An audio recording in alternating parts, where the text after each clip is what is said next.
Hello, I am Alexander Williamson, and I am addicted to plants. Yeah, I have a lot of plants. They're literally exploding out of all the aquariums in my house. So, it's safe to say that I also know a thing or two about plants, and I get asked a thing or two about plants every single day. And that thing seems to be, Alex, I have a new aquarium. When can I add my plants? I know I have to wait to add fish until my aquarium is cycled, but when can I add my plants? Or when is it the best time to add plants? I don't want to get a crazy algae bloom. I don't want to have plants that don't have anything to eat and then get all nutrient deficient. So when do I add plants? If there's no food in there yet, what do I do? So let's go over the two different situations. There's really two main situations here, which is you just add plants right away. They don't have food for a while, and you're going to need to supply that for them in your substrate. You're going to need something we'll go over in a moment called an active substrate, and you're going to need to give them ammonia, nitrates, nitrites, the whole shebang, nutrients, minerals, or root tabs, or an all-in-one fertilizer that's liquid that you add. There's lots of options out there nowadays. That, or you're going to naturally let this happen, and you're going to provide all of that in the form of food. And for other reasons, like maybe you're keeping cichlids. Maybe you want your water really hard and you live in an area with soft water, so you want to use crushed coral and sand instead of a bioactive substrate that tends to be more acidic. So maybe you have a tank setup where there is no active substrate, but you still want to have some plants that live in the water and their roots live in the water. Their roots aren't down in the substrate, and those are called rhizome plants, or, floating plants too, or bulb plants, for instance. And in that case, when do you add them?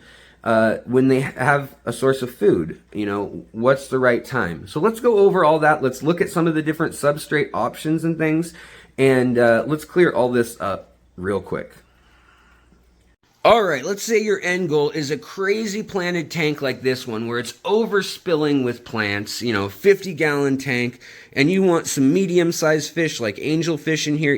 I have to cut this tank today because every 4 to 5 days, these plants grow so fast that I have to trim them back down to give my angelfish, a foot of space in the front of the tank for the two angelfish pair that are in there. So how do you get a tank that's this full of life and lush? Well, it has an active substrate.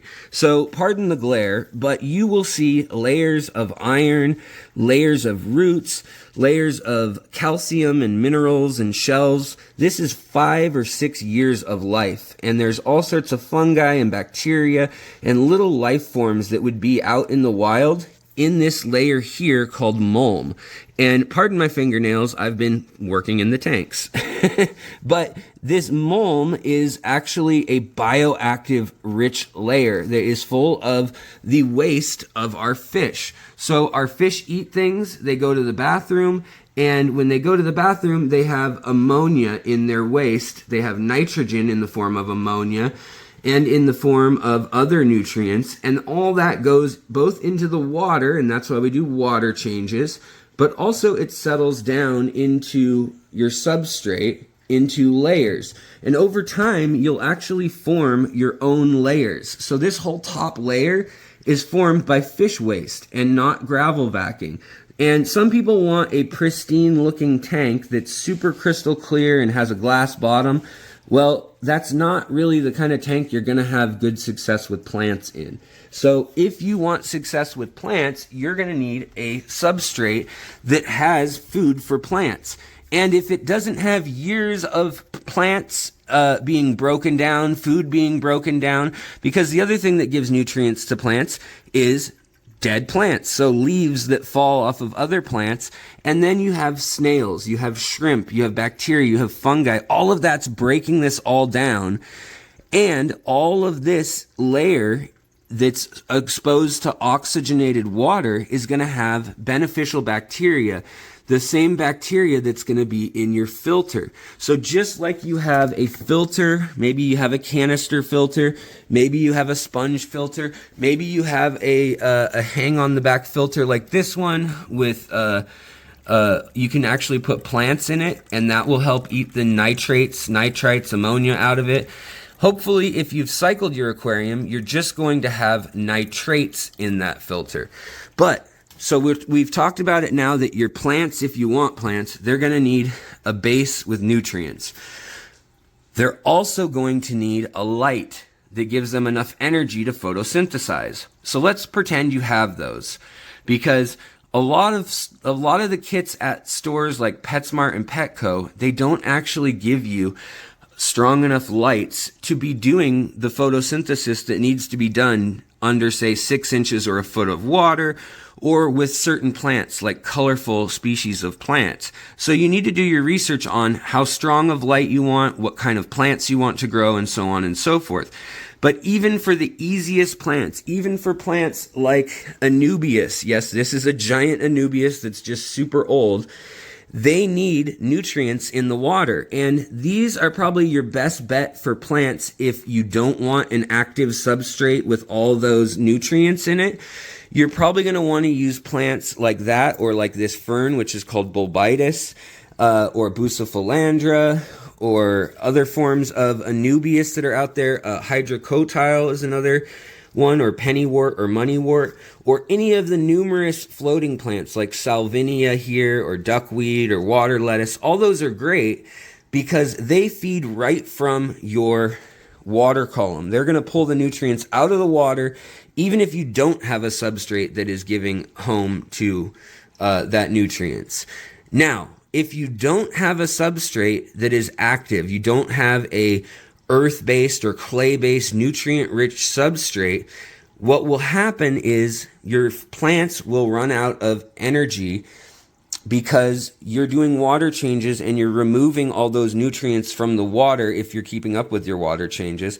If you don't do your water changes, your nitrates may go very high, but you might be missing other minerals. And that's where liquid fertilizers come in. And so you can go and you can buy all-in-one fertilizers where they have everything you need for your beginners type plants and your plants that live floating in the water, like the ones I was just talking about. And you can just add something once or twice a week to supplement those missing minerals and nutrients that aren't in a substrate. But if you have a highlighted tank, then you're going to want to have plants in your tank right away from the beginning, because you want to take advantage of the fact that those plants are going to grow with ammonia and with nitrites and nitrates. They'll grow with any form of nitrogen. They'll figure it out. Their roots relationship to bacteria and fungi will transform that nitrogen into a usable form very quickly. So you can almost always add plants right away. When you add plants, you're also adding all sorts of other things to your aquarium, however. You may be adding types of algae. You may be adding little creatures like snails or snail eggs. You may be adding fungi. You may be adding good bacteria. You may be adding even things like little shrimp and stuff like that, small animals. And that's actually, in my mind, a really good thing. That is what gives us diversity in our aquariums. That's what allows those creatures to live and move around, do their thing, create waste. It falls, and then it becomes plant food for the long run. But if you have a tank where you're not going to be supplementing that kind of stuff in the form of either a root tab that you bury in the substrate, the substrate itself doesn't have any nutrients. It's maybe you're using all gravel, or you're using glass beads, or you just have a glass bottom with nothing on it. What about that? When do you add plants to that? Well, let's talk about that and talk about the microbiome a little bit more, about these little creatures. When you add plants right away, what exactly are you adding? Let's go look at those creatures. Well, as Tom Petty said, the waiting is the hardest part. Or maybe it's the weight is the hardest part. I don't remember. Something about weight and hard and parts. But these tanks here, they have no creatures in them other than creatures I feed to fish. They just have scuds. These are trash heaps of tanks with algae on purpose to have microscopic fish food. You see those little white things on the glass that are darting around? Hold on. These little creatures that are darting around right here. Oh boy, I need to get my fingernails clean. I'm sorry, y'all. And these guys that are swimming around that are bigger, those are scuds. And those are absolutely a delicacy for your small fish. So if you have small fish, if you're doing nano fish or medium-sized fish, even up to, angelfish, rams, discus, things like that, they will absolutely love a snack of that. So it is beneficial a lot of times to not start with a fish in, or to cycle your tank with a bunch of plants in it and then put 1 or 2 fish in, wait a few weeks, then put some more fish in. That's what a lot of people do. Well, if you're going to add that micro ecosystem, that is also on your plants. So when you put your plants in, put as many plants as you can from as many sources as you can, and either actively go try to seek these different, what we call live culture foods that I keep in different tanks, different kinds, or actively go to a friend who has a diverse ecosystem in an older tank and use some of their plants and water and substrate and mulm, this layer here, so that you can actually start growing a population of those creatures. Because if you only have a few of those creatures and you put plants in right away, your fish are going to eat them right away. They're going to eat them off the plants right away. Maybe a few will survive and hang out, but there won't be a long sustainable food source. But if you lightly stock your tank with fish and you allow that first layer of life, the microscopic and just above microscopic sized creatures, to develop and to flourish in an aquarium, then they can actually get to a population tipping point where there's enough of them and they're living in the plants and in the hiding spots you make them out of your decor, that they'll provide a consistent food source for your fish. Now, at the extreme end of things, they can provide the entire food source for your fish, but that is a way more advanced goal than most people should probably tackle within the first few years of keeping fish. But they're still a great food source and a great source of eating algae and cleaning plants, if nothing else. So they're still really a good thing to have in your tank. Now, the two things that I would say I would avoid are planaria, and I would also avoid hydra. So you can look up those two things. One looks like a little sea anemone that lives in your aquarium and is about, the size of that little, actually that is one right there in that shrimp tank. And that's where they tend to live, is shrimp tanks, right where this one is. And it just looks like a little stick with little arms at the top, little antenna. And what it is a sea anemone relative that catches things floating in the water that are microscopic and eats them. Well, it can sting newborn fish and it can eat newborn shrimp. So I don't like having those in any large number. Now, I've got other videos about how to get rid of those, but when you have newborn shrimp or newborn fish that are super, super tiny, like the ones I have in here, where did it go? There was just a baby on the glass a second ago. You don't want them to get eaten by those, nor do you want them to get eaten by planaria. And planaria are a worm-like creature, and it's okay to have a few of each of these things in every tank, but you don't want a bunch because it shows that there's an imbalance of something going on.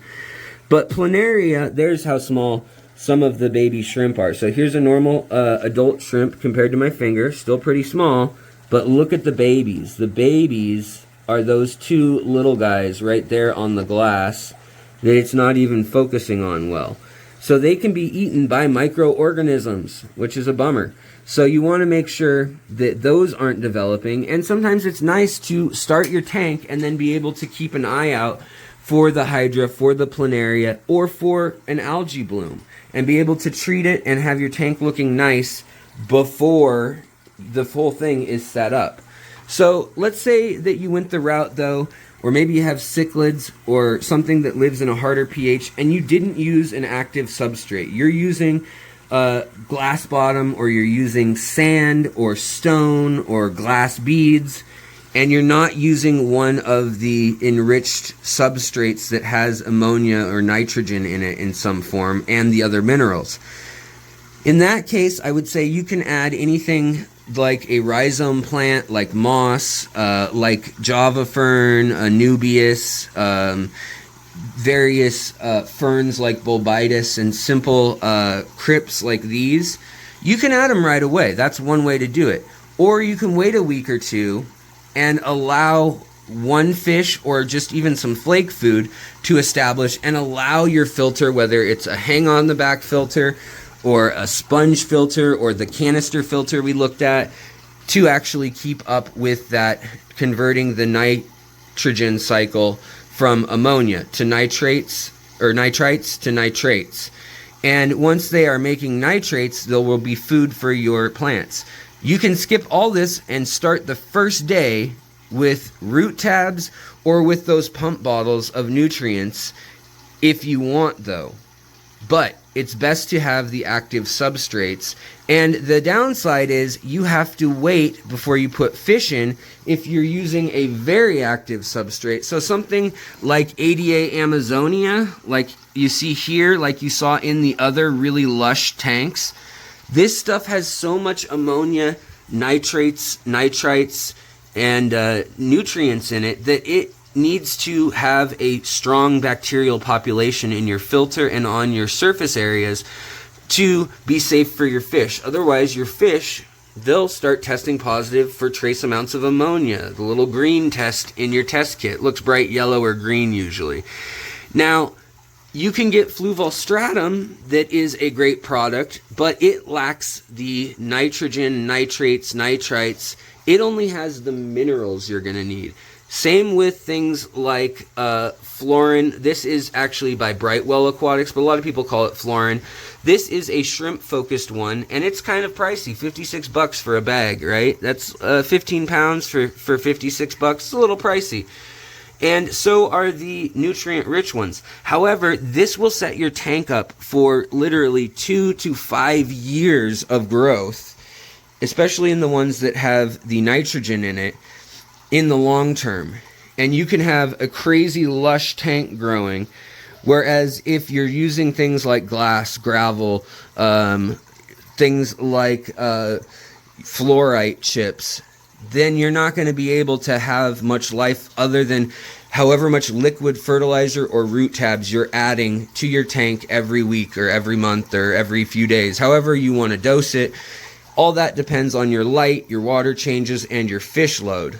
But if you want a bioactive tank that has a holistic ecosystem, I'd start it right away with plants. Put as many as you can in and get as much light as you can on that tank.